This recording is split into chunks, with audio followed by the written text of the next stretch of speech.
Hey guys, it's Sasha with Rice and Raw, and yesterday I posted a picture to my Instagram asking for some quick questions to make a quick Q&A video. I was expecting like 10 to 20. I got like 70 questions. Really, like honestly honored that you guys have been asking me so many questions. There's some really great questions here, but I really have just intentions of making one Q&A video. Trying to make it short. It'll probably end up being an 18-minute long video is what my guess is. I'm not going to answer all the questions, but I want to save these questions for maybe another time when I want to make a Q&A video. So to get started, I have two very similar questions. Have you ever doubted your decision to go vegan, and what are the benefits of being vegan for you? And I've never doubted my decision to go vegan. It has always been right from the get-go when I realized what was going on in today's industries and like watching Earthlings. It has always been my most like important decision I've ever made in my life that like has caused the greatest impact on my life in the best way possible. Of course, you guys know I've lost 40 pounds. Being a high-carb vegan, I've also gained a lot of muscle, a lot of strength, and if you guys can see here, I've been making some vegan gains. Definitely the strongest I've ever been my whole life, the healthiest I've ever been my whole life, and the most confident as well. And I think that has a lot to do with the holistic approach that I took to this lifestyle. I didn't just start this lifestyle just to lose weight. I started this lifestyle to recover from my eating disorder, to get a hold of my life again, and to love myself and to be comfortable with food. Those are my goals, and I feel with that approach, I've not only changed my diet, but I've changed my whole lifestyle, how I speak to myself, how I treat myself, and I feel like that has made a huge difference. Not to mention, I'm no longer anemic. I no longer have chronic candida issues. My hair is so much healthier. It used to be so damaged. That also, has to do with using better products for my hair, more natural products, not dyeing it anymore, not straightening it all the time. See, I just threw it back today. Let's see, my skin's gotten better. Sorry, I'm all burpy. I just had breakfast. I'm all carved up. So yeah, I honestly, so many good things that has happened to me since I've gone vegan. I can't even list them all, like, because everything just snowballs into one amazing effect on your life. How and when did you start pole dancing? So I made a video recently, of my highlight reel for the past 8 months of my pole dancing, and I actually talk a little bit in the beginning about how I got started. What I didn't get to mention, because I was trying to keep it short, was that in high school I did do pole dancing for about 2 months. I bought a pole from Spencer's. It was a non-spinning pole, so it was just static. My dad helped me to install it in the basement, and I practiced on there for about 2 months. I taught myself through YouTube, so my technique was terrible, and really it just helped me get an edge for when I actually started pole dancing, like religiously, I guess you could say, like more often, and that was about 1.5 years ago. So I mean, it was like maybe 5 years between when I first started pole dancing and when I picked it back up again. So that really just helped me have an edge on everyone else, because I knew how to go upside down. I've done it before. It wasn't as scary to me, and I knew some other spins that people didn't know how to do yet. So that was very helpful. Tips for beginner vegans. I make a lot of videos about that, and most recently I made a video, how many calories should you eat on a high-carb vegan diet, and you should check that out. I think it was a few videos ago. This talks about kind of the pitfalls that vegans, beginner vegans especially, end up falling into, maybe falling off the wagon. So check that video out. Did you ever have any favorite desserts that had dairy or eggs? If so, do you permit yourself to have some once in a while? I'm not talking about substitutes. I've tried vegan creme brulee and it wasn't for me. Honestly, I would never cheat knowingly on a vegan diet. There's no reason to. I don't care how good something tastes. If it's causing pain and suffering to animals and like taking their lives and enslaving them their whole life, nothing can compare to that. Like, I'm not that selfish. I can't do that. Knowing what pain that like an animal has gone through just for a creme brulee, that's bullshit. Like, I would never do that. I just get kind of like upset because some people will say to me, oh, it's fine, just one day, you can just break your veganism. I'm just like, no, not even close. Why would I ever want to do that? It's bizarre to me why people try to make excuses for themselves. Like, I don't know. For me, it is all because of the animals. That's the only reason why I've stayed vegan. I mean, otherwise, if it was for my health, yeah, whatever. Like, if I would totally be sneaking non-vegan stuff here and there. But it's for the animals. I could never contribute to what is going on, knowing now that it's happening. Advice to how to overcome disordered eating thoughts. I think this is a great question. I talk a lot about affirmations, and you don't need to do the traditional affirmation where you're looking in the mirror and telling yourself cheesy stuff. That can be hard, and it's, like I said, cheesy. It might feel cheesy, it might feel fake in the beginning. So what helped me is I wrote on Post-it notes, I posted them to my wall, just compliments to myself. And as long as you're doing something in some way to compliment yourself and treat yourself like you would treat, like, say, another girl you wanted to get to know and wanted her to like you, I know, at least for me, I'm giving compliments to girls if I want them to like me, because I want them to feel, you know, like a camaraderie, like a girl thing. So like it's the same thing to yourself. You want to take care of yourself and be nice to yourself. And also you're going to be patient with a new friend. So be patient with yourself. I also, what really helped me is picturing my body as almost like a baby or a dog that was abused and starved. And I want to show this animal that I'm going to be there for him, and I'm going to take care of him, and he's not going to starve anymore, and I'm going to regain that trust, and that's going to take time and understanding and patience. So that's something that really helped me conceptualize recovery. Also, of course, just going to see someone and make sure the person that you're seeing is, you know, like either therapist or psychiatrist or whatever they're called these days, but make sure that you like them. Because if you don't like them, it's not going to be as productive. Make sure you feel so comfortable with them to open up to them, like almost like a friend, you know, a third party that isn't, you know, isn't blinded by emotional interest in you, but someone who does truly care about your well-being. Let's see. Do you look down on non-vegans, and do you think that people who only feel like they can cut out either all meat or all dairy are still making a difference? So if you guys watch my videos, recently I posted a vegans versus meat eaters video.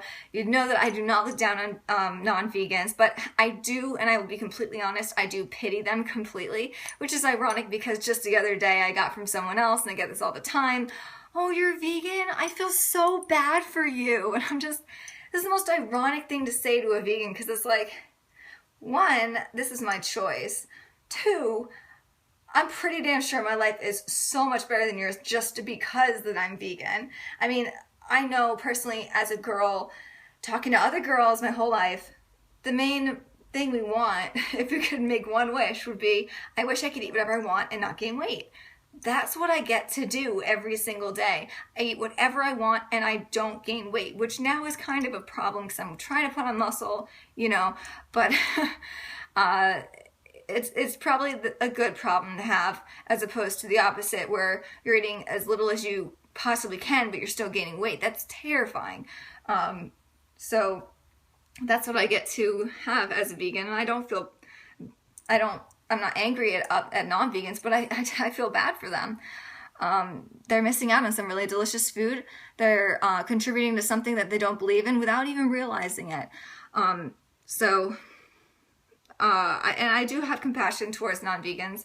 I think that even Meatless Mondays, or my dad who's not vegan, but I gave him some vegan cookbooks, and he's just going to town on them, and he's making all these vegan foods for lunches and dinners, and he's like putting them on Facebook, and that's so cool. Like, I support that. And if you talk to any like dog trainer, they would say you want to support the positive things that your dog is doing. You want to enforce that behavior. It's the same thing with humans. And don't get me wrong here, I'm not saying humans are like dogs, but I'm saying if you reinforce positive behavior, like as you raise kids, or you're just talking with friends, or you're with your parents, if you enforce that positive behavior, more of that will happen. So I'm not going to put them down if they're even making some small baby steps, because if you praise that, they will be proud of that accomplishment instead of embarrassed of it. Let's see. I'm not an active person because of my job. How many calories should I take in daily to lose weight? I cannot go to the gym. I recently posted a video about how many calories you should eat on a high-carb vegan diet. I definitely suggest at least 2,000 calories, even if you're not exercising. I'm not saying eat 3,000, 4,000 calories. I don't know why people always misconstrue that. At least 2,000 calories. So you can be eating 2,000 calories to 2,500 and still be very healthy and still not be gaining weight. But the thing is if you want to go without exercising, which is what I did in the first year, and I lost 30 pounds, but just know that that is not the healthiest way to go about it. I feel so much better about myself. And just health-wise, I feel so much better since I've been working out. My body looks so much better, and I'm happier with myself, and I'm stronger, and there's so many more things that I care about now that I work out and I'm active. And I met amazing friends through my pole dancing studio, and I've bonded with my boyfriend as we go to lift. So I honestly, and I have a busy job too. Like, you're just saying that you pretty much don't want to make working out a priority. That's what you're saying. I mean, I worked 70 hours during busy season a week, and I still found an hour out of my day, out of my whole week, to go work out. And I'm not saying you need to go work out like crazy. I probably do an hour, 2 hours, maybe 3 hours at most of fitness a week. And that is easily built into your schedule if you want to make that a priority. And if you are too busy at work, and you really are, and say you have kids, which is, oh my gosh, if you're working and you have kids, whoa, like, that's amazing. That's like superwoman right there. Walk on your breaks. Sit on a yoga ball instead of on a chair. Have a standing desk. There's many things you can do to help promote your health as well while you're working. How much money do you spend per year on pole dancing? That's actually, I spend way too much on pole dancing. My studio is closing down actually, so I won't be spending any more money, but I spent a ridiculous amount of money in the past 12 months. I actually looked at it recently, subtracting what the money I'm going to get back since they're closing, since I paid up front for the year. It's about $1,000, but luckily I have a fitness health subsidy with my work, which helps to pay for a lot of that. So I'm going to be trying, at this point, like, I won't be spending any more money on pole, but I would say maybe it's about $20 to $30 a week if you're doing pole weekly and you are going to a gym and you're being smart with your money. I wasn't really being as smart. I'm just buying classes left, right, and center. Let's see. How many years did you struggle with disordered eating habits before you made the decision to live a high-carb vegan lifestyle? Yes, this is a good question. I don't talk about this a lot because I don't want it to be like a pity party or make it feel exaggerated in any way. But honestly, ever since I was in middle school, I felt like I had an addiction to food.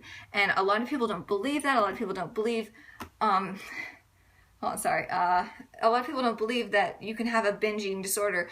I've experienced it. You absolutely can. You can absolutely be addicted to food. I mean, just take a look at everyone who freaks out that knowing that they have to change their diet. Like, people would rather die than change their diet. That's why there's heart disease, and that's easily prevented. There's type 2 diabetes, that's easily prevented, but people choose not to. So anyway, so ever since I was in middle school, I remember when my mom would leave to go to the grocery store or go to work or go somewhere, I would run around the house trying to find the hidden chocolate. I would eat whole boxes of Pop-Tarts in one sitting.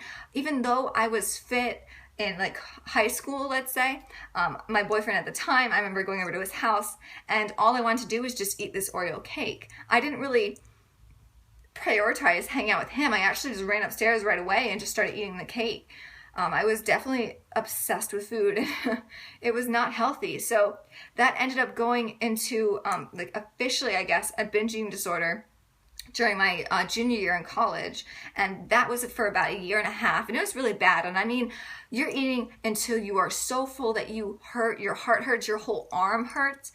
No pain medication will take away that pain. Just, oh my God, just so much pain, lethargy, and then trying to restrict your calories the next day to 500 and then ending up binging out. I did that for about a year and a half, and then that ended up turning into bulimia, which was for about a half a year, a little bit longer than that. And that was daily, multiple times a day, spending hours at grocery stores, hours planning meals, hours planning like junk food binges, hours binging, hours throwing up, and then trying to hide the evidence. And then even though I thought I was done for the night, I couldn't stop eating even more chocolate and throwing that up. And it was terrible. It was really a horrible life. And once I found a high-carb vegan lifestyle, which promoted eating enough, which didn't say, oh, you're a bad person because you ate because you were hungry. This actually was applauding you for eating, applauding you for enjoying food. And I loved that concept. So that's why it really resonated with me. A lot of people actually asked about intuitive eating, which I talk about sometimes. If you guys know, like, follow me, I don't understand why people actually think intuitive eating is a good idea if you haven't been eating this way for a while. I think you need to relearn how to eat because especially as a girl's experience, and I don't know with guys, but I know for sure with girls, we grew up learning how to eat as little as possible and knowing that like if we ate like a burger as opposed to a salad, we were bad people. Like it was just like feeling of like guilt and like you knew you were bad, or like just binging out on some junk food at a girls' night. It was like, ooh, this special crazy time when we can all have cupcakes. And I don't know, you need to relearn how to eat. So if you grew up like being taught that 1,000 calories a day is what you should be aiming for, which that's how I grew up, and then you tell me to intuitively eat, that's what I'm going to be doing. I'm going to be like, oh, okay, I'll have like 2 apples for breakfast, a couple bananas for lunch, and then salad for dinner. That's just not enough. That's not sustainable in the long term. So I don't want people to think this is a crash diet. I think you can intuitively eat when you've been on this lifestyle for a year, maybe 2 years, and you just really have it down. You have that momentum going and you know what works for you. Then you can intuitively eat. But if you're coming from any kind of eating background, you need to relearn how to eat, and then you can talk about intuitive eating. Do I take supplements? I only do B12 supplements. Sometimes I do a vitamin D supplement in the winter, but I didn't end up doing that this winter, and I seemed fine. I probably could have used some vitamin D, but I got through it okay with like no problems. Do you still lift? And if so, how did you get started? I started lifting officially. I started lifting 4 months ago. But before that, I kind of toyed with it. My boyfriend, he's really into bodybuilding, so he taught me a lot of stuff in the gyms. He just really wanted to get me squatting. And I did it, on and off, but it was never serious. I never really made any gains or anything like that. But 4 months ago, I decided to take this seriously, commit to it, and I actually just joined LA Fitness, which is a much better gym than Planet Fitness, to be making gains. And oh my gosh, it is crazy. Like, I absolutely love what it is doing to my body. I've never been stronger. I look impressive, I feel. And as a vegan, especially, 2.5 years into this, I want to look impressive. I want people to see me and go, wow. Instead of being like, oh, she's too thin, or because actually someone mentioned here that she was like, oh, I remember you posted a while ago saying that you felt too thin, like what's going on with that now? And thank you for remembering. That was I think it was early winter time in my area when I posted that, because I just felt so inadequate. I didn't really feel like a woman anymore. I felt like a little girl. I didn't feel sexy. And since I started lifting, I feel like a woman. I feel sexy, and I don't see getting bulky, because as you're a vegan, you're making like much leaner gains. You don't really need to actually bulk to put on muscle. You can, it might be helpful, but it's not mandatory, and you can still put on a good amount of muscle without really changing your diet too much. I've just increased my calories. That's really what I've done so far.